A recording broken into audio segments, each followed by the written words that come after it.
Hey everybody, this is a quick video in case you have OPPO Enco X wireless Bluetooth earbuds and you need to do a hard reset on them.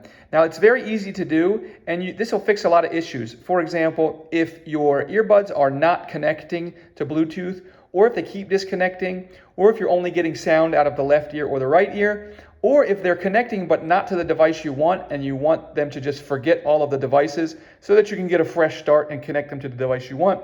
This will help with all of those issues. And it's very easy.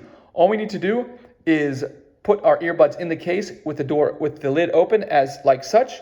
And then we're going to come over here and press and hold this button that's on the right side of the case. And just press and hold it. And just continue to hold it until the light that's green right now, until it blinks red 3 times. Once it blinks 3 times, you can close the case, open it again, and your earbuds will try to pair, but this time they will pair as if a new device.